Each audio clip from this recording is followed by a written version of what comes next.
All right, everyone, welcome back for another deep dive. And today, we're going to be doing something a little different, something that I think will be fun and insightful. Yeah, I'm excited for this one. Yeah, so, we're always trying to find new ways to explore these topics, and today we're going to be using a quiz. That's right, a quiz focused on the Yeah, U.S. exactly, the good old US of A.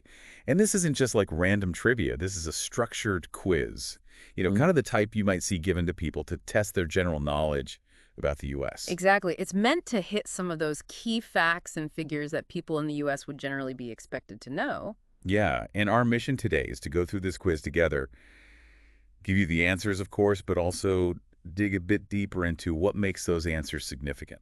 What's the context behind them? Why do they matter? Right, because sometimes just knowing the fact itself isn't enough.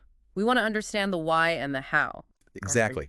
So think of this as your fast track to feeling a bit more knowledgeable about the U.S. We'll zip through the questions you can play along, see how you do, and then we'll unpack some of that fascinating stuff behind the scenes. Sounds good to me. Ready to jump in. Absolutely fire away with that first question. Okay, so here's your first one. Mhm. What year did the United States declare independence from Britain?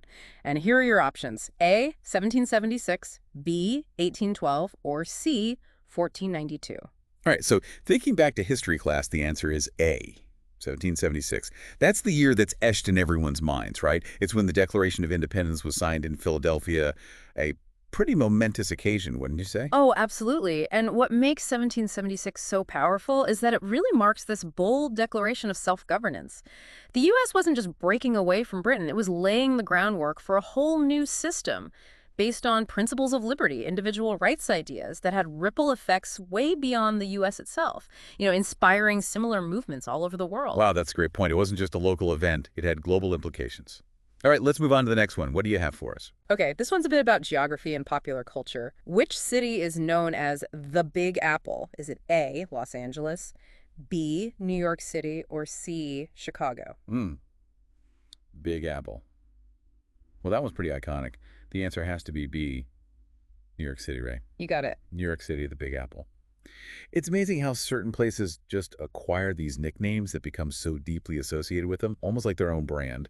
Our source doesn't go into detail about the origins of the nickname, but, well, the name itself really evokes something, doesn't it? It absolutely does. The fact that Big Apple has stuck around for so long really speaks to New York City's, massive cultural and economic influence. Think about what that name conjures up: excitement, opportunity, a global hub for everything from finance to the arts. It's not just a city, it's an idea. Yes, loaded with meaning. All right, ready for question number 3. I am. Here we go. How many stars are on the current U.S. flag? A, 48, B, 50, or C, 52? Okay, this one's a visual one. You get a picture of that flag. The answer is B, 50 stars, one for each state in the United States. It's a pretty straightforward symbol as how the country is structured, right? Yeah, it's a simple but powerful visual, and there's more to it than just the number. The stars, along with the 13 stripes representing the original colonies, tell a story of the nation's beginnings and its expansion. The fact that the flag has evolved as new states join the Union shows how dynamic the country's growth has been. It's a living emblem of that history. That's a really nice way to put it. It's not static. It reflects the changes over time. Okay, let's keep this quiz rolling. What's the next question? All right, let's test your knowledge of U.S. geography again. Which U.S. state is the largest by land area? Your choices are A, Texas, B, California, or C, Alaska. Ooh, this one always gets people. The correct answer is actually C, Alaska. Alaska. It's funny how often people are surprised by that. I mean, Texas and California, those are massive states in their own right, but Alaska just dwarfs them. To give you an idea of the scale, you could fit multiple Texases into Alaska. It's truly vast. What kind of implications does having a state that large have? Well, the sheer size of Alaska has a huge impact on everything, from its population density, which is very low, to its infrastructure, which has to cover enormous distances. And then there's the unique ecosystems, the challenges of managing natural resources, its political representation. It really highlights the incredible diversity of the U.S. landscape and the challenges and opportunities that come with that. Yeah, it adds a whole other dimension to thinking about the country. hmm All right, we've reached our final question for this quiz. What's the last one we're tackling? Last but not least, a history question. Who is the first president of the United States? A, Abraham Lincoln, B, George Washington, or C, Thomas Jefferson? Okay, first president, that's got to be B, George Washington. That's right, George Washington, the first to hold that office. George Washington's such a towering figure in U.S. history. He led the country through its revolutionary beginnings, and then set the stage for the presidency as we know it. It's hard to overstate his importance. What do you think makes his role as the first president so crucial? Well, if you think about it, he wasn't just the first. He was essentially defining what the presidency even meant. He had to navigate all the complexities of a brand new government, establish norms and traditions, and his leadership was absolutely vital for the early stability of the U.S. Imagine the task of uniting a newly formed nation. His leadership was paramount. Absolutely. He wasn't just occupying the position, he was shaping it. So there you have it. We've reached the end of our little U.S. quiz. How are you feeling about your score? Did any of the answers catch you off guard? Or maybe spark a new line of thought?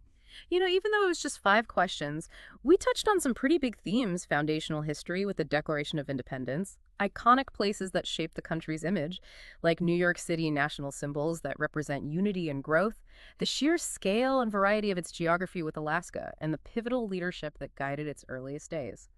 It's amazing how these basic facts can lead to much deeper discussions. Exactly, and I think that's what makes this kind of exercise so interesting. A simple question about the flag can lead to a conversation about national identity, or a fact about Alaska's size can get us thinking about the challenges of a diverse geography. It opens up all these new avenues. And it raises a broader question, too. While knowing these basic facts is a good start, what other types of knowledge are important for really understanding a complex nation like the U.S.? Ooh, that's a great question to leave our listeners with. This was just a glimpse, a little snapshot of some common knowledge about the U.S. But what other layers are there? Maybe the nuances of its diverse cultures, the factors driving its economy, the distinct identities of its different regions. There's so much more to explore if we want to grasp the full picture, and that's something to keep in mind as you continue your own learning journey. I couldn't agree more. There's always more to learn, always more to delve into. Well said. Thanks for joining us for this deep dive, and until next time, keep exploring. See you then.